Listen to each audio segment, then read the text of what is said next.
तो सभी को नमस्कार। हमारा टॉपिक चल रहा है अपर्दन और अपर्दन के कारकों के अंदर हमने नदी अपर्दन के बारे में अध्ययन किया है। और आज का जो हमारा टॉपिक है वो है पवन अपर्दन। पवन के द्वारा अपर्दन या पवन के कार्य। पवन अपर्दन भी करेगी और वो पवन आगे चल करके उसका निक्षेपण भी करेगी। तो पवन के 3 कार्य आप मुख्य रूप से देख पाओगे। 3 काम इसके मुख्य रूप से होंगे, जो कि जल के भी 3 काम थे। तो कौन कौन से 3 काम थे? तो देखिए, एक होता है अपर्दन, एक अपर्दन करना, एक उसका परिवहन करना और एक हो जाएगा हमारे पास में निक्षेपण करना। निक्षेपण। अपर्दन यानी कि उठाना। परिवहन यानी कि लेकर जाना, ठीक है। और निक्षेपण यानी कि छोड़ना। सीधी सी भाषा में आप इस प्रकार से समझोगे। अपर्दन के लिए 3 मुख्य बातें अपने को ध्यान रखनी है। एक होता है अपवाहन। अपवाहन शब्द केवल और केवल पवन अपर्दन से संबंधित रहेगा। एक होता है हमारे पास में अपघर्षण और एक होता है सन्निघर्षण। अपघर्षण और सन्निघर्षण ये सभी कारकों के साथ में रहेंगे। नदी है, पवन है, हिम है, वो अपघर्षण भी करेगी, सन्निघर्षण भी करेगी, लेकिन अपवाहन केवल और केवल पवन करेगी। तो देख लेते हैं अपवाहन क्या होता है। अपवाहन होता है उड़ाकर ले जाना भी, उड़ाकर ले जाना। मिट्टी को अपने साथ में उड़ाकर लेके जाना अपवाहन कहेगा। और जो मिट्टी के कण हैं, जो मिट्टी के अंदर कण हैं, कणों द्वारा अन्य चट्टान का घर्षण करना क्या कहलाएगा? अपघर्षण कहलाएगा। अन्य चट्टान का घर्षण करना क्या कहलाएगा? अपघर्षण कहलाएगा। तीसरा होता है हमारे पास में सन्निघर्षण। सन्निघर्षण में क्या होगा? बड़े कणों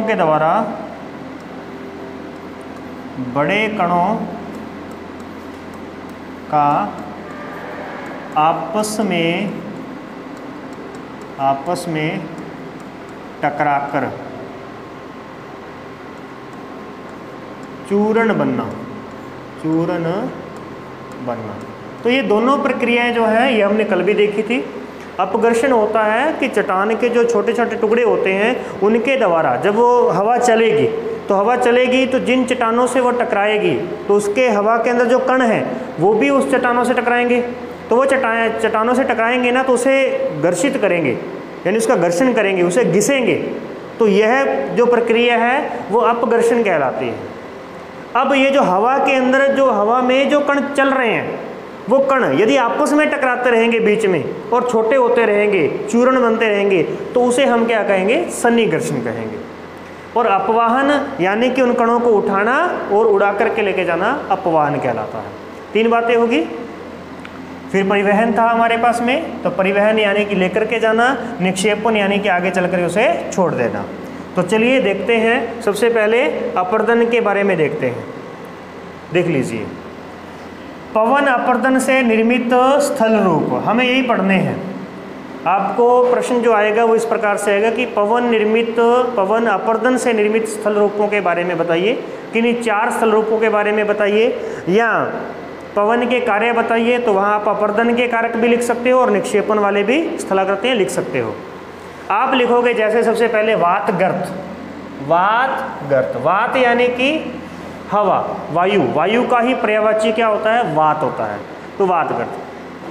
पवन द्वारा अपवाहन क्रिया, कौन सी क्रिया होती है? अपवाहन, उड़ाकर लेके जाने की क्रिया अपवाहन होती है। तो अपवाहन द्वारा जब मिट्टी उड़ा ली जाएगी तो पीछे जो बचेगा वो क्या कहलाएगा? वात गर्त कहलाएगा। लग रहा है कि नहीं लग रहा? गर्त बन गया, गर्त यानी कि खड्डा बन गया यहाँ पे, तो खड्डा बन गया तो इसे हम क्या कह देंगे, वात गर्त कह देंगे। ठीक है, ये इस प्रकार से लिखा है, वात गर्त कहलाएगा। ये हो गया। अब बात इतनी सी बस, बाकी तो बात क्या है, मंगोलिया में इसे पियांग कहते हैं, यूएसए में इसे बफेलो वोलिस कहा जाता है। बफेलो जैसे भैंस बैठ करके खड़ी हुई हो, भैंस यहाँ पे बैठी थी और खड़ी होगी, तो अब यहाँ पे वो खड्डा बन गया, तो उसे हम क्या कहते हैं, बफेलो वोलिस कहते हैं। मिस्र का कतारा गर्त जो है वो इसके लिए प्रसिद्ध है। ये होगी बात। तो अब आप समझ गए कि वात गर्त में क्या होता है, अपवाहन की क्रिया द्वारा जब मिट्टी उड़ा ली जाती है तो पीछे जो बचा, जो खड्डे नुमा आकृति बचती है, उसे वात गर्त कहते हैं। दूसरा आता है छत्रक शिला। छत्रक शिला, छत्रक यानी छाता, छाता। अब छाते नुमा शिला, छाते नुमा शिला, आप इस प्रकार से एक छाता बनाएंगे और उसके बारे में बताएंगे। देखो इस प्रकार से आपने बनाने हैं डायग्राम ना, आपने बनाने हैं, ध्यान रखना वहाँ डायग्राम बना करके उसकी व्याख्या करनी है।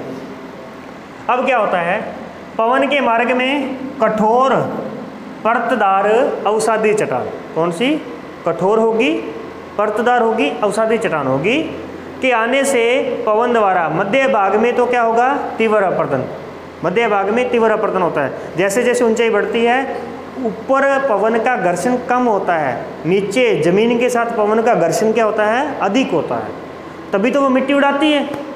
अगर नीचे घर्षण कम होता और ऊपर अधिक होता तो नीचे मिट्टी उड़ती नहीं, क्योंकि मिट्टी को उड़ाने के लिए घर्षण चाहिए, घर्षण घिसना चाहिए उसके साथ में, इसीलिए नीचे जो होता है घर्षण अधिक होता है। एग्जाम्पल देख लेंगे अपन इसका। जबकि ऊपरी भाग छाते नुमा प्रतीत होता है जिसे छत्रक शिला कहते हैं, और सहारा में से गारा कहा जाता है। सहारा में से क्या कहते हैं, गारा। कैसी दिखती है ये छत्रक शिला, देखिए जरा, ये आपके पास में छत्रक शिला का उदाहरण है। अब आपके दिमाग में इस प्रकार से एक डायग्राम बिठा लेना है और आपने इसके बारे में लिखना है कि छत्रक शिला जो होती है ये पवन अपर्दन से निर्मित होती है। जब कोई चट्टान को अपर्दन करते हुए पवन नीचे अपर्दन अधिक करती है और ऊपर अपर्दन कम हो पाता है, तो इस प्रकार से एक छातेनुमा आकृति बनती है जिसे छत्रक शिला कहा जाता है। इस प्रकार से आप इसकी व्याख्या करेंगे। क्लियर है, ये हो गया। चलिए आगे बढ़ते हैं। अब आता है इंसेलबर्ग। इंसेलबर्ग, इंसेलबर्ग जो होता है ना, वो एक प्रकार की ग्रेनाइट चट्टान होती है, और ग्रेनाइट चट्टान जो होती है उसके ऊपर घर्षण का कोई प्रभाव नहीं पड़ता, क्योंकि चट्टान बहुत ज़्यादा मजबूत होती है। जो अवसादी चट्टानें होती है ना, अवसादों के बीच में क्या होता है, मिट्टी वगैरह होती है, तो वहाँ से अपर्दन हो जाता है। लेकिन जो आग्नेय चट्टानें होती हैं उनमें मिट्टी होती नहीं है, तो उनमें अपर्दन नहीं होता, उनमें क्या होता है, अपक्षय। अपक्षय के अंदर हमने देखा था सिलिका वाला पॉइंट, डिसिलिकेशन हमने देखा था, हाँ, तो वो बाहर निकल जाती है ना। परंतु यहाँ पर हवा के द्वारा इसमें कोई ज़्यादा फेरबदल नहीं होगा।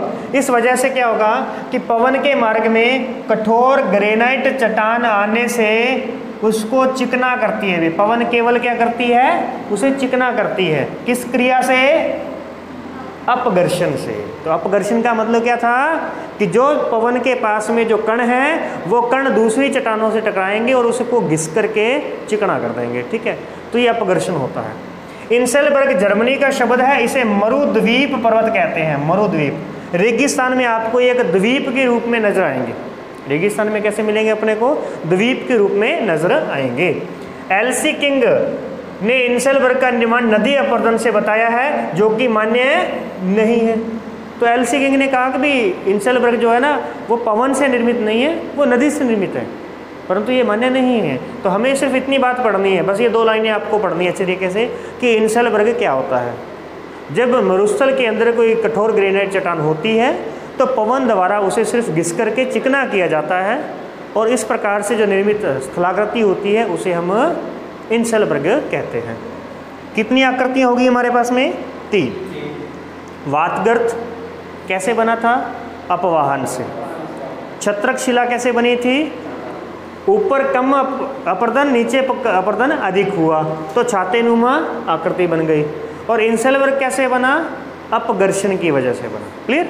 अब देखिए जूजेन, जूजेन एक हमारे पास में स्थलाकृति है, जूजेन, और एक स्थलाकृति होगी यारडांग।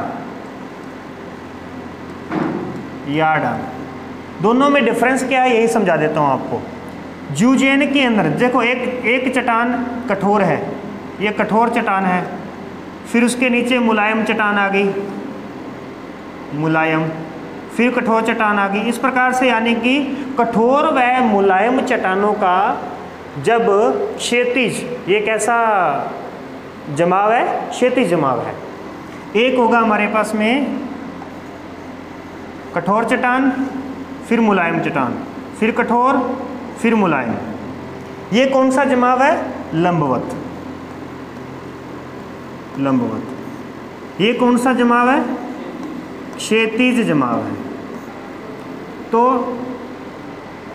यहां पर बनेगा जूजेन और यहां पे बनेगा यार्डान। क्या बनेगा अभी? यार्डान। यहां पे बनेगा यार्डान। अब देख लेते कैसे बनेगा। अब हमें पता है कि भी हवा चल रही है, उसके बीच में क्षैतिज तरीके से यहाँ पे क्या आगे भी चट्टानें आ गई। तो अब इसमें कठोर चट्टान ऊपर है, जिस वजह से उसमें अपरदन की शुरुआत नहीं होगी। तो सबसे पहले अपरदन बहुत ही बारीक, बहुत ही पतला यहाँ से रास्ता बनेगा। धीरे धीरे बहुत लंबे समय बाद घिस घिस करके वो चट्टान क्या हो जाएगी, कहीं ना कहीं से जहाँ से कमज़ोर होगी वहाँ से वो धीरे धीरे उसमें खड्डा बनना शुरू होगा। एक बार खड्डा बनने की शुरुआत होगी तो धीरे धीरे ऑटोमेटिक उसमें खड्डा बनता जाएगा। जैसे जैसे इसमें खड्डा बनता जाएगा और जब यहाँ पे मुलायम चट्टान आ जाएगी तो मुलायम चट्टान का खड्डा बड़ा बनेगा। उसमें खड्डा कैसा बनेगा? बड़ा बनेगा। तो ये जो आकृति बनेगी ना, ये कुछ दवातनुमा होगी। कैसी होगी? दवातनुमा। इस प्रकार से देखो, ऊपर क्या हुआ? अपरदन कम हुआ। ऊपर की साइड में अपरदन क्या हुआ? भी कम हुआ। लेकिन जैसे ही मुलायम चट्टान के संपर्क में आई हवा, उसने उसको जल्दी अपरदित कर दिया। तो इस प्रकार से ये चट्टान जो है, इस प्रकार से ये जो स्थलाकृति है वो कैसी बनी? दवातनुमा स्थलाकृति बनी। तो इसे हम क्या कहते हैं? जूजेन कहते हैं। पवन के मार्ग में कठोर और मुलायम चट्टानें का जमाव क्षैतिज रूप से होता है तथा दैनिक तापांतर अधिक होने पर तुषार क्रिया, जो कि अपक्षय के अंदर हुई थी, दैनिक तापांतर अधिक, क्योंकि मरुस्थलों के अंदर दैनिक तापांतर अधिक होता है। दैनिक तापांतर किसे कहते हैं? दिन में टेम्परेचर हाईएस्ट होना और रात में टेम्परेचर बहुत ही ज़्यादा कम हो जाना। ये आपको मरुस्थलों में सामान्यतः देखने को मिल जाएगा। मरुस्थल में, रेगिस्तान में जाओगे जहाँ रेत के टीले होंगे बड़े बड़े, वहाँ आपको दिन में बहुत चिलचिलाती गर्मी मिलेगी, परंतु वहीं रात को ठंड लगने जैसी सर्दी भी मिलेगी। तो ये होता है टेम्परेचर में अंतर। इसे एक दिन का अंतर होता है, इसे हम दैनिक अंतर कहते हैं। और दैनिक अंतर है, किस में अंतर है? तापमान में। इसे हम कहेंगे दैनिक तापांतर। दैनिक तापांतर। तो जितना दैनिक तापांतर अधिक होगा उतना ही दिन में चट्टानें फैल जाएंगी गर्मी की वजह से और रात में सिकुड़ जाएंगी ठंड की वजह से। तो फैलने और सिकुड़ने की जो क्रिया होती है, ये कौन सी क्रिया होती है? तुषार क्रिया होती है। अब इसमें फैलेगी जब, तो बीच में कहीं ना कहीं दरारें आ जाएंगी और उन दरारों से शुरुआत हो जाएगी उसके अपरदन की। उससे क्या शुरुआत हो जाएगी? अपरदन की। तो चट्टानों के ऊपर छिद्र हो जाते हैं जिन पर पवने अपघर्षण से कठोर चट्टान का अपरदन किया जाता है। इसके बाद संपर्क में आने वाली मुलायम चट्टान का तीव्र अपरदन होता है। यानी यहाँ पर कठोर चट्टान का तो कम अपरदन होता है, लेकिन मुलायम चट्टान का तीव्र अपरदन होता है, जिसे दवातनुमा स्थलाकृति बन जाती है। तो आप समझोगे, जब आपको याद आएगा कि हमने दवातनुमा किसको पढ़ा था? जूजेन को पढ़ा था। तो जूजेन दवातनुमा, दवात ऐसी होती है। ऐसी दवात क्यों बनी? तो तब आपके दिमाग में आएगी एक स्थलाकृति कि भी ऊपर तो कठोर चट्टान थी, नीचे कौन सी थी? मुलायम। तो ऑटोमेटिक आप ये आकृति वहाँ पर बना दोगे। ठीक है, ये अपने आप आपके दिमाग में ये आकृति बन जाएगी। समझे? बस याद रखना है कि क्षैतिज जमाव किसमें है और लंबवत जमाव किसमें है। क्षैतिज कैसा भी? क्षैतिज जूजेन। कैसा? जूजेन। जैसे क्षैतिज, जैसे जूजेन, यानी कि क्षैतिज जमाव से जो स्थलाकृति बनेगी वो जूजेन होगी। और जो लंबवत से होगी वो कौन सी होगी? यार डांग। वो कौन सी होगी? यार डांग। ठीक है। आप लठ को क्या बोलते हैं? भी लठ, लठ होता है ना, लठ, डांग बोलते हैं उसको। फिर तो बात बन गई। और दोस्त को क्या बोलते हैं? दोस्त को यार बोलते हैं। ठीक है। तो जो यार होता है, दोस्त होता है, वो लठ की तरह साथ में खड़ा रहता है। यार जो होता है वो कैसे खड़ा रहता है? डांग की तरह खड़ा रहता है। तो खड़ा रहने का मतलब लंबवत होगा। कैसा होगा अभी? लंबवत चट्टान। अब समझ गए? अब लंबवत चट्टान आएगी यार डांग से। क्लियर है? ऐसे याद रखना है। तो अब क्या होगा?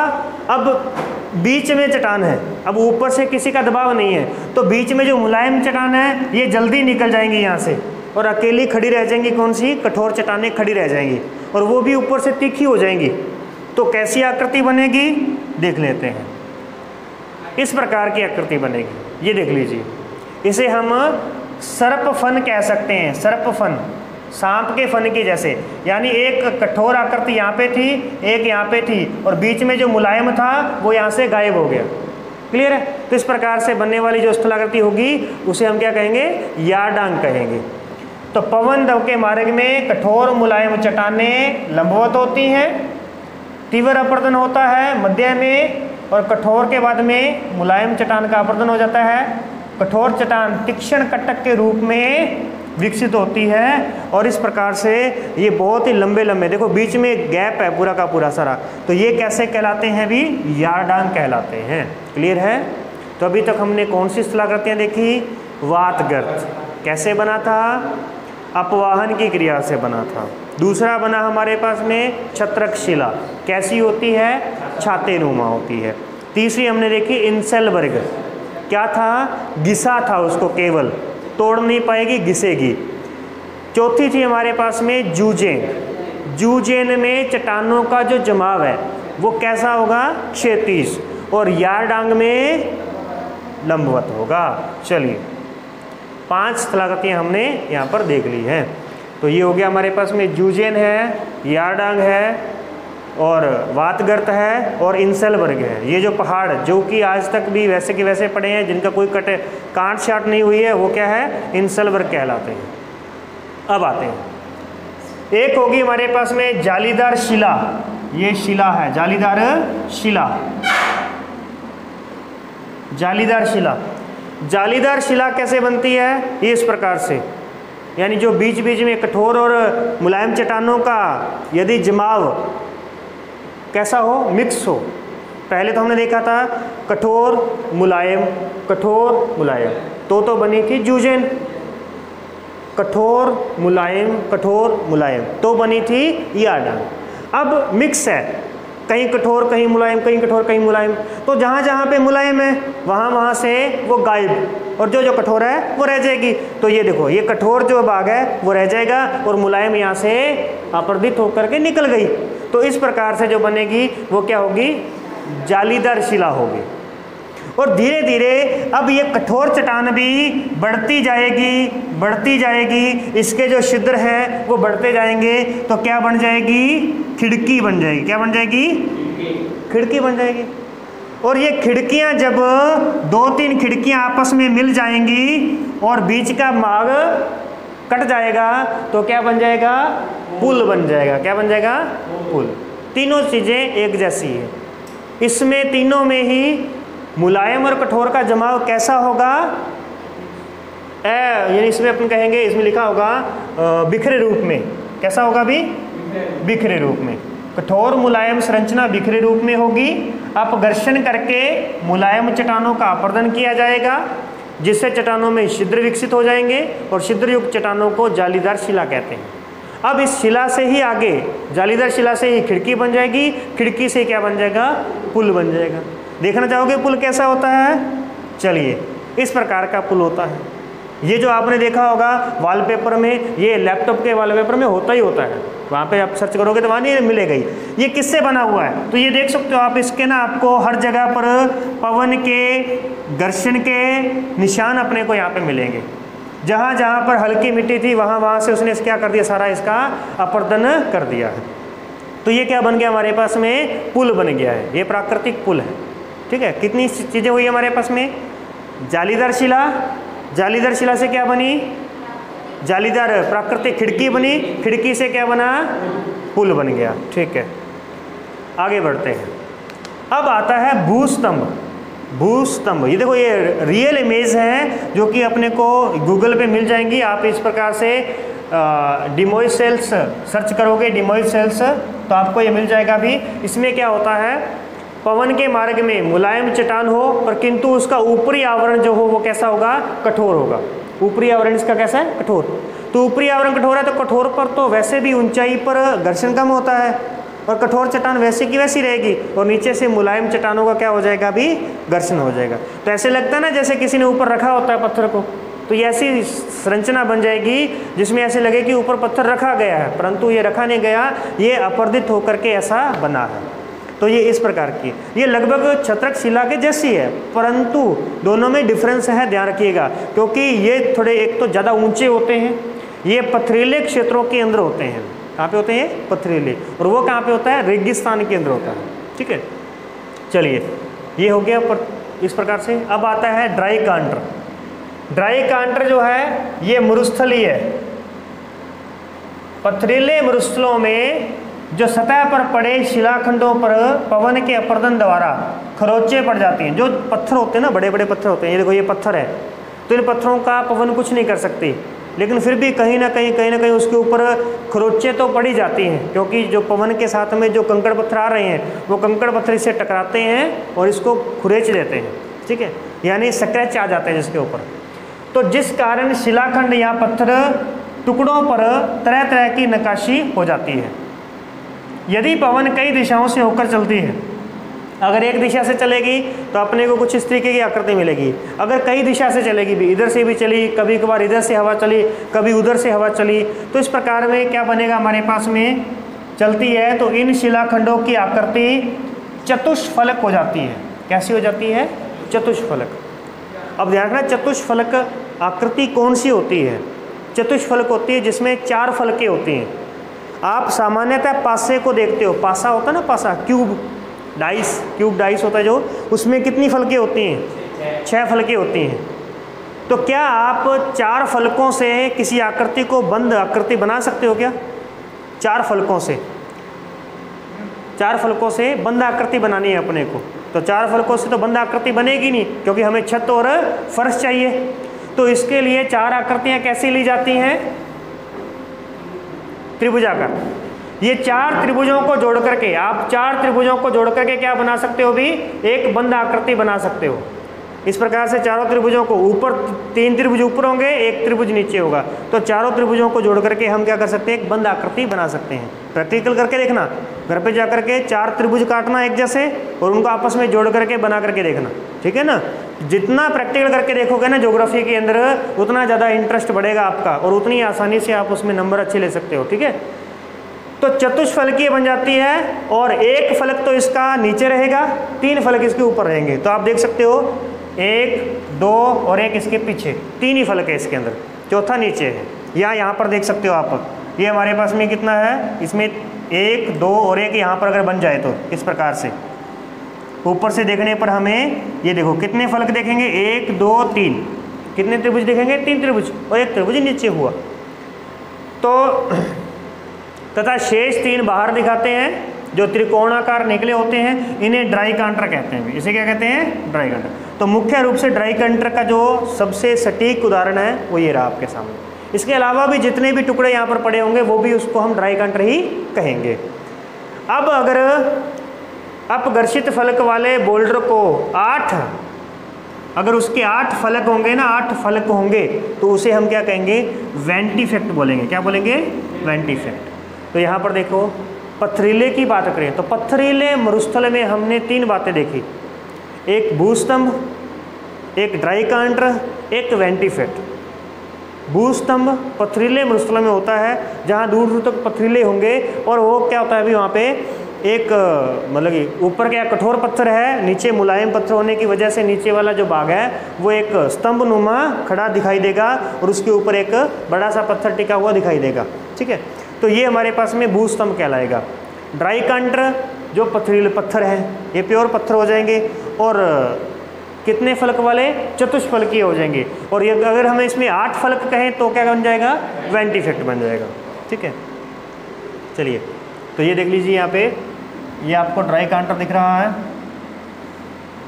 तो 1 2 3 एक नीचे रहेगा। ठीक है, ये इंसेलबर्ग है। इंसेलबर्ग आप इस प्रकार से बना सकते हो, जब आप एग्जाम में बनाओगे तो इस प्रकार से आप पहाड़ियाँ बना सकते हो। इंसेलबर्ग ये होगी हमारे पास में मशरूम रॉक, मशरूम रॉक यानी कि छत्रक शिला। मशरूम कैसा होता है ना, वो छातेनुमा होता है वैसा। फिर आ गया अपने पास जूजेन। जूजेन में जो इसका जमाव है वो क्षैतिज है, ये क्षैतिज जमाव है, और इनका आकार कैसा है, द्वातनुमा है, द्वातनुमा। ये डेमोइसेल्स है यानी भूस्तंभ है। क्या ये भूस्तंभ, ये भूस्तंभ हो गए हैं। ये यार्डंग है, यार्डंग में कैसा होता है, लंबवत होते हैं, यार्डंग में लंबवत होते हैं। ये भी यार्डंग का ही उदाहरण है। इस प्रकार से ये हमारे पास में क्या हो गए, यार्डंग, यानी आप इसकी आकृति कुछ इस प्रकार से बना सकते हो, इस प्रकार से ऐसी आकृति बनाओगे ये यार्डंग कहलाएगा। और अगर आप इस प्रकार की आकृति बनाओगे भी तो ये क्या बन जाएगा, जूजेन बन जाएगा। ठीक है, जूजेन बन जाएगा। और अगर आप इस प्रकार की आकृति बनाओगे ये क्या बन जाएगी, जालीदार शिला बन जाएगी, जालीदार शिला। और इस प्रकार की आकृति बनाओगे तो ये क्या बन जाएगी, प्राकृतिक खिड़की।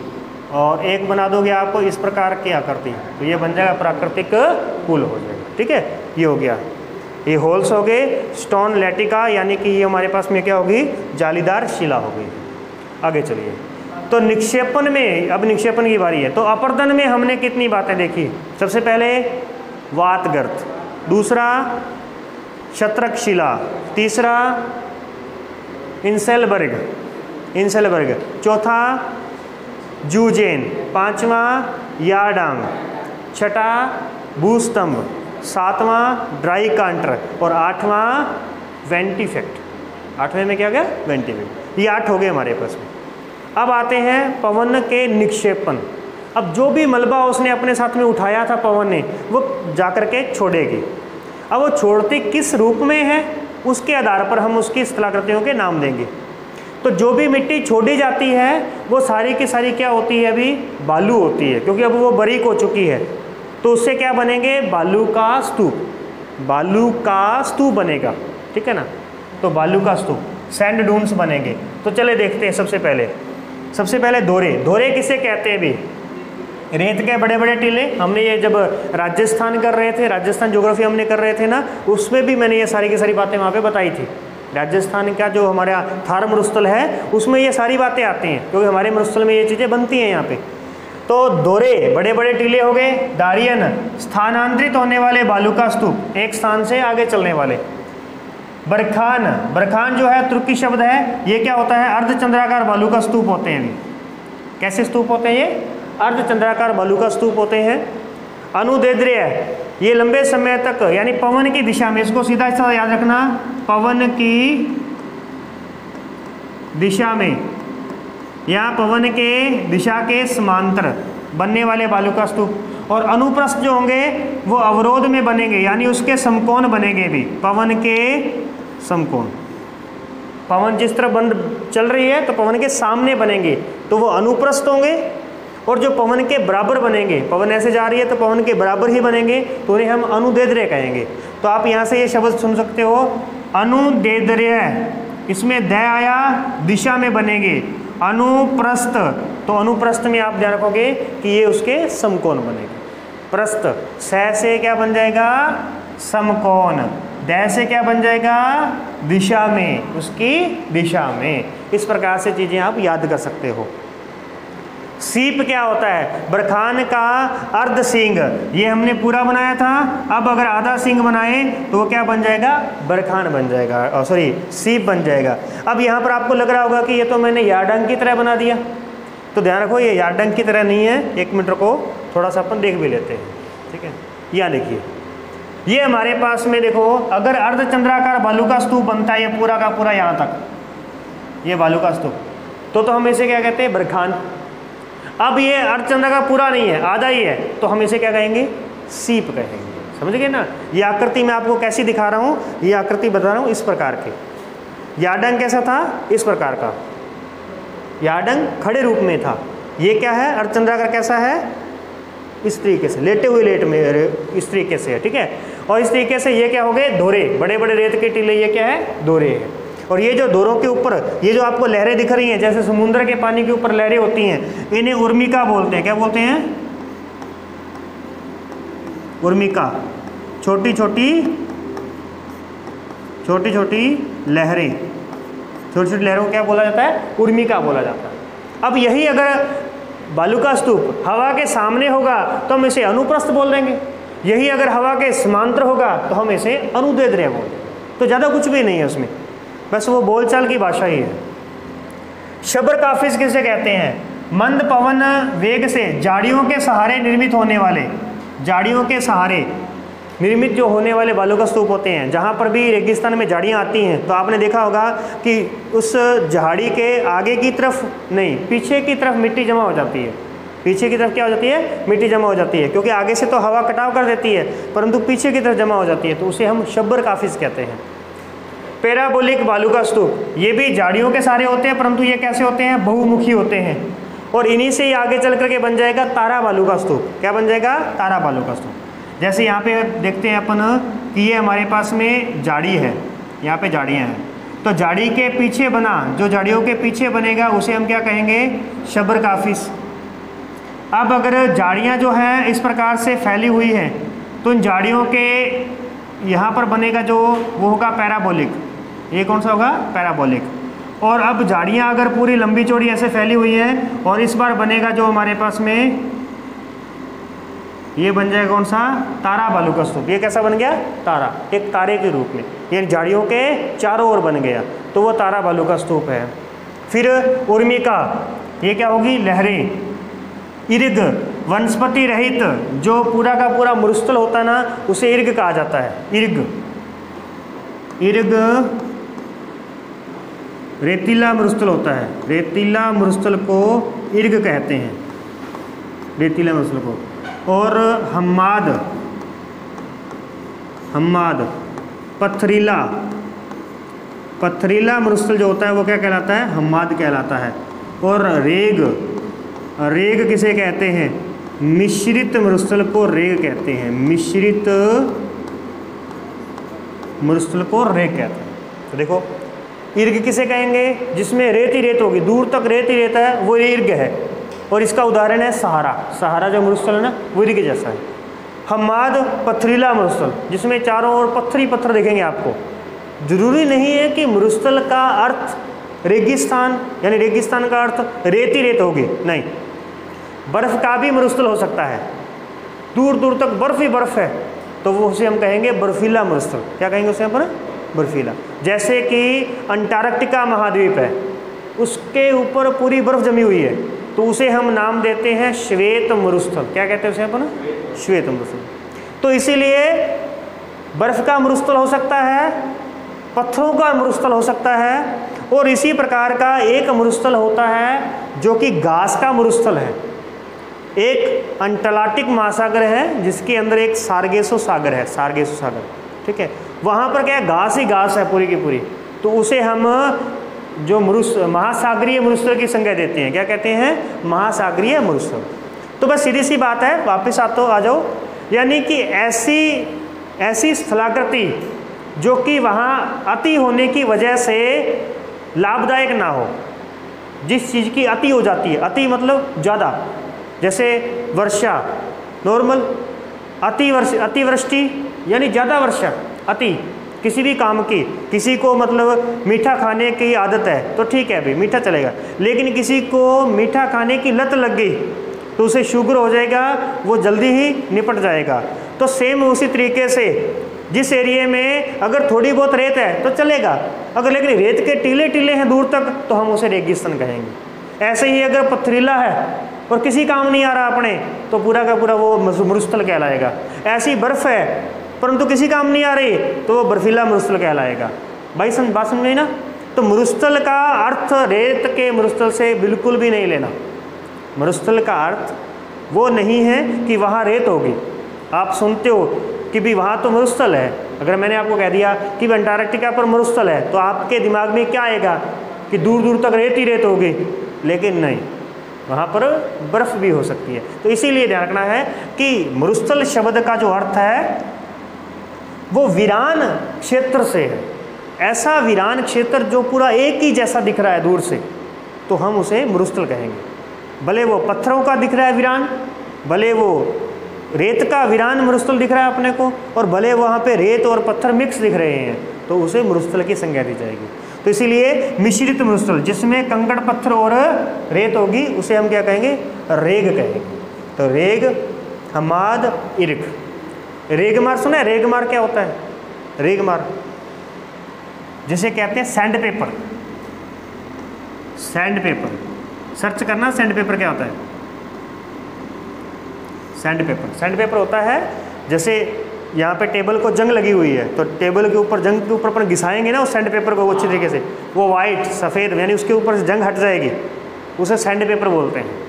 ठीक है, किसी से जाकर दुकान से वाले से लेना सैंड पेपर क्या होता है, और सैंड पेपर से अपने हाथ के उतार के देखना, चमड़ी उतर जाएगी सारी की सारी। ठीक है, तो मतलब वो क्या होता है, उसे रेगमार बोलते हैं, रेगमार। ठीक है, तो उसमें क्या हो गया? सैंड यानी रेत, तो रेत भी है और उसमें बीच में कण भी है, उसमें कण होते हैं छोटे छोटे। ठीक है ना, तो इसका मतलब क्या हुआ? मिश्रित। ठीक है ना, तो ऐसे करके आप इस शब्द को याद रख सकते हो। चलिए आगे देखते हैं। और नेटवर्क, बालू का स्तूप यानी कि बालू का स्तूपों का नेटवर्क होना, लंबा नेटवर्क बनना, ये हो गया। अब देख लीजिए, ये हो गया हमारे पास में अर्धचंद्राकार बालू का स्तूप। क्या हो गया ये वाला?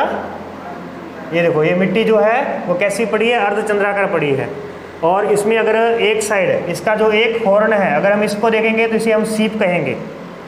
सीप, एक हॉर्न सीप कहलाएगा। दोनों हॉर्न जुड़ गए तो फिर वो पूरा बरखान कहलाएगा। ठीक है, फिर यहाँ पे देख सकते हैं ये बाउल आ गया, बाउल आउट यानी वातगर्त। ये क्या है हमारे पास में? वातगर्त है। इसको मैं एक बार हटा देता हूँ ताकि बाद में आप जब पीडीएफ में देखो तो आपको ये आकृति अच्छे से दिख जाए कि यहाँ पे खड्डा है। ठीक है, फिर उसके बाद में आगे चलते हैं। तो इस प्रकार से ये नेटवर्क बालू का स्तूप होते हैं, ये सारे के सारे। अब ये हवा ऐसे चल रही है तो हवा के समांतर बने हैं तो अनुदैर्ध्य कहेंगे, और ये हवा ऐसे चल रही है और हवा के सामने बने हैं तो इसे अनुप्रस्थ कह देंगे। अनुप्रस्थ, और इसे क्या कहेंगे? अनुदैर्ध्य। ठीक है, हवा के समांतर बनेंगे, और ये कैसे बनेंगे? हवा के समकोण बनेंगे। ठीक है, चलिए आगे बढ़ते हैं। तो ये हो गया डूम डाउन हो गया, ये हो गया हमारे पास में बरखान, ये बरखान लिखा है। ठीक है, ट्रांसवाल, उस प्रकार से स्थानांतरित होने वाले, ट्रांस मतलब कि ट्रांसफ़र बोलते हैं, ट्रांसफ़र, तो ट्रांसफ़र यानी कि स्थानांतरित। ये कौन से हो गए? स्थानांतरित होने वाले बालू का स्तूप। और स्थानांतरित होने वाले बालू का स्तूपों को हमने क्या नाम दिया था? दारियन। दोहरे, रेत के बड़े बड़े टीले, दारियन, स्थानांतरित होने वाले बालू का स्तूप, बरखान, अर्धचंद्राकार बालू का स्तूप। ठीक है, उसके बाद में लाइनर डून, ऐसे दूर दूर तक पूरी कतार दिखेगी अपने को, लाइन दिखेगी इसकी। ये हमारे पास में नेटवर्क बालू का स्तूप हो गए। नेटवर्क जो एक जाल बनाएंगे नेटवर्क। ये देखो, ये तारा बालू का स्तूप है, तारा बालू का स्तूप है ना, इस तरीके से तारे के रूप में होगा। ओके, तो अंत में देख लेते हैं, 2-4 पॉइंट हमारे पास में रहे हैं। एक होता है लूनेट। लूनेट जो है किस प्रकार की स्थलाकृति है? जल राशि के किनारे आर्द्रता युक्त क्षेत्र में पवन जब पहुंचती है तो वो भारी हो जाती है, इसलिए वो अपने साथ में लाई हुई मिट्टी को झील के किनारे छोड़ देती है। जब पवनों के साथ में जो मिट्टी आ रही है तो जैसे वो मिट्टी, जैसे वो रेत जो पवन है, जब वो आर्द्रता वाले क्षेत्र में पहुंचती है तो आर्द्रता पा करके वो मिट्टी भारी हो जाती है। पवन क्या हो जाती है? भारी हो जाती है, क्योंकि उसमें आर्द्रता आ चुकी है। तो तब वह रेत को वहीं छोड़ देती है, क्योंकि अब वो रेत को उठा नहीं सकती, वो भारी हो चुकी है। तो इसलिए रेत को वहीं छोड़ देती है। तो इस प्रकार से झील के किनारे बनने वाले जो अर्धचंद्राकार और ये जो चंद्राकार बालू का स्तूप होते हैं, इसे क्या कहते हैं? लूनेट कहते हैं। और इसी का ही एक रूप है लोएस, उसी का ही एक रूप है लोएस, जो कि चीन के अंदर बनता है। लोएस का जो पठार है ये कहाँ पर बनता है? चीन में बनता है, क्योंकि चीन में जो है ना लाल और पीली मिट्टी से युक्त पवन जब तट की ओर बढ़ती है, वहाँ पे हवांगहो नदी है, वो नदी जो है वो पीले क्षेत्र से बहती है, पीले पठार से होकर के बहती है। तो वो नदी वहाँ पे जो पानी हवा है जो, तो हवा अपने साथ में जो रेत उड़ाएगी, वो रेत कैसी होगी? लाल और पीली रेत है। तो वो रेत जब समुद्र किनारे आएगी तो समुद्र किनारे आकर के उसको रेत को छोड़ देगा वहाँ पे, तो उससे जो पठार बनेगा उसे हम लोएस का पठार कहेंगे। लोएस, जर्मनी में इसे लीमन कहते हैं। जर्मनी में क्या कहते हैं? लीमन कहते हैं। देखो यहाँ से मिट्टी उठाई, ये सरफेस विंड है, चलती गई। अब जैसे ये आगे वाले क्षेत्र में पहुँची जहाँ पे महासागर थे, तो महासागरों वाले क्षेत्र में क्या होती है? आगे से हवाएं आई, कौन सी? बादल आए।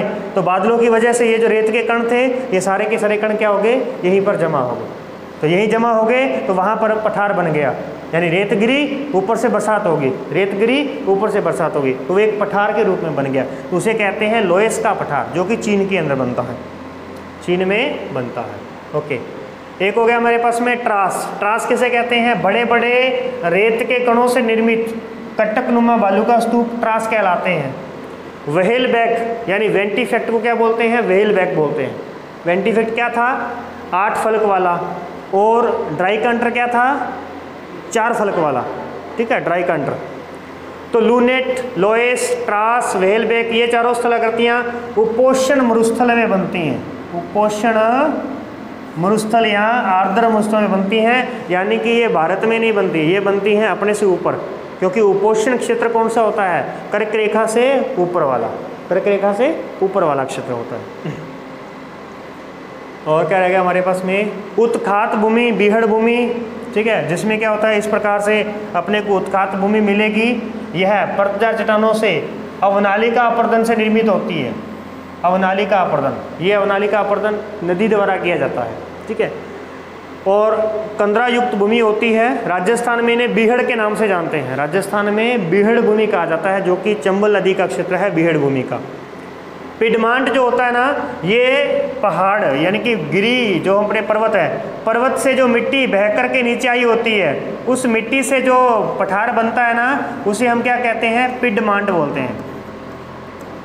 पिडमांट, जो कि गिरिपाद शब्द से बना है। गिरिपाद, गिरी यानी कि पर्वत, पाद यानी कि पैर, तो गिरिपाद से जो बना है उसे क्या कहते हैं? पिडमांट बोलते हैं, ठीक है। जैसे राजसमंद में देवगढ़ है। बजादा, बजादा किसे कहते हैं? पलाया के निकट कंकड़ पत्थर का जमाव बजादा कहलाता है। अब ये पलाया क्या है? तो ध्यान रखना, 2 बालू का स्तूपों के बीच की जो भूमि होती है ना, निम्न भूमि, उसे हम पलाया कहते हैं। 2 बालू का स्तूपों, 2 बालू का स्तूपों के मध्य की निम्न भूमि क्या कहलाती है? अभी पलाया कहलाती है। पलाया, इसका आगे दिया होगा मैंने, यहाँ पे दिया होगा, देखो पलाया। वर्षा ऋतु में निम्नवर्ती अस्थायी झील बनती है। अरब मरुस्थल में इसे मलाह कहते हैं, और पलाया में लवण की मात्रा अधिक होने पर इसे सेलिनस कहा जाता है, ठीक है। और इसी पलाया से ही बालसन बनती है। बालसन जो होती है वो पलाया के सूखने से निर्मित होती है, उपजाऊ मैदान। जब पलाया में पानी सूख जाता है तो वो मैदान बन जाता है, तो उसे हम बालसन मैदान कहते हैं। जब टाड़ और डाड़, ये कौन सी है? मरुस्थल में अवशिष्ट पहाड़ियों के मध्य निर्मित स्थायी झीलें। जो अवशिष्ट पहाड़ी होती है ना मरुस्थल के अंदर, जैसे आप देखते हो यहाँ पे अपने जालोर के आसपास आपको पहाड़ियाँ दिख रही हैं, ये वाली, ये पहाड़ियाँ अवशिष्ट पहाड़ियाँ हैं। अवशिष्ट, जो कि अवशेष रह चुकी हैं अभी वर्तमान में। ये कभी अरावली का हिस्सा हुआ करती थी, परंतु अपर्दन होने की वजह से अब ये अलग अलग दूर दूर दिखती हैं। अब अपने को लगता है यार ये अरावली तो हो रही वहाँ पे सिरोही से पार, और ये जालोर में है, इतना गैप कैसे आ गया? तो ये गैप आया है अपर्दन की वजह से। रन किसे कहते हैं? टाड़ के सूखने से निर्मित दलदली भूमि को रन कहते हैं। टाड़ सूख जाएगी तो रन बनेगा, पलाया सूखेगी तो बालसन बनेगा। पलाया सूखेगी तो बालसन। टाड़ सूखेगी तो रन बनेगा। तो इस प्रकार से, परंतु अपने राजस्थान में हम रन, टाड़, मरहो, पलाया एक ही को ही बोल देते हैं, अस्थायी जिलों को ही बोलते हैं। इसके बाद में देखो मृगमृच्छिका, ये तो देखी होगी आपने, गर्मियों के अंदर खूब दिखती है मृगमृच्छिका। जब भी आप रास्ते में जा रहे होते हैं ऐसा लगता है ना जैसे पानी है यहाँ पे, ये पानी नहीं है, ये पानी नहीं है, ये पानी का अपने को इफेक्ट दिखता है, रिफ्लेक्ट दिखता है अपने को, क्योंकि हर जगह अपनी पृथ्वी पर पानी अधिक है, तो पानी अधिक होने की वजह से अपना आसमान जो है नीला दिखाई देता है, और गर्मियों के अंदर वही नीला जो होता है वो वापस रिफ्लेक्ट करके दातर पर पानी शो करता है। तो इसे मृगमृच्छिका क्यों कहते हैं? मृग यानी कि हिरण, हिरण को दूर दूर से ऐसे लगता है कि यहाँ पानी है, लेकिन जब वो जैसे जैसे आगे बढ़ता है ये स्थान और आगे बढ़ता जाता है, क्योंकि पानी तो है ही नहीं, ये दूर दूर तक दिखता रहता है। तो इस प्रकार से अंत में उस मृग की मृत्यु हो जाती है, तो इसे कहते हैं मृगमृच्छिका। क्या बोलते से? मृगमृच्छिका बोलते हैं।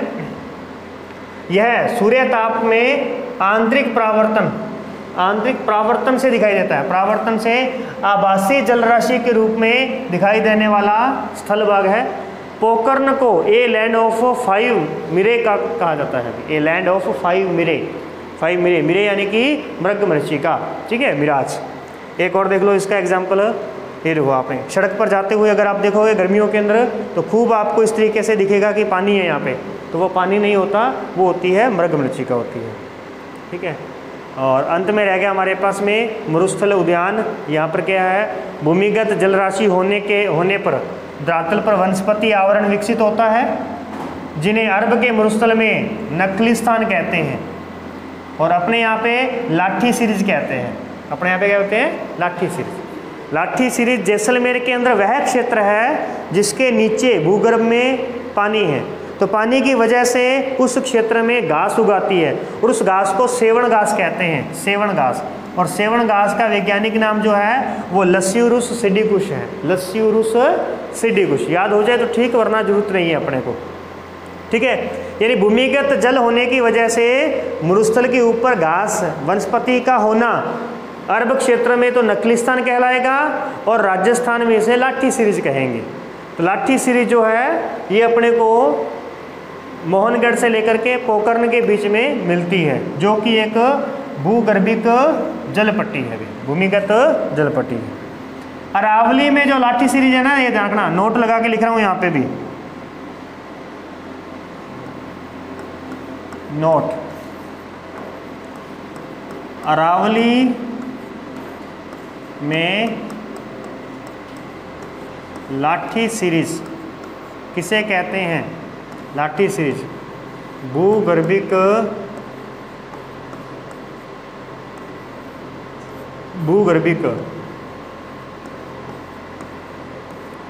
खनिज पट्टी को कहते हैं। अरावली में भूगर्भ में नीचे खनिज हैं बहुत से, तो इसलिए वो भूगर्भिक खनिज पट्टी को हम लाठी सीरीज कहेंगे।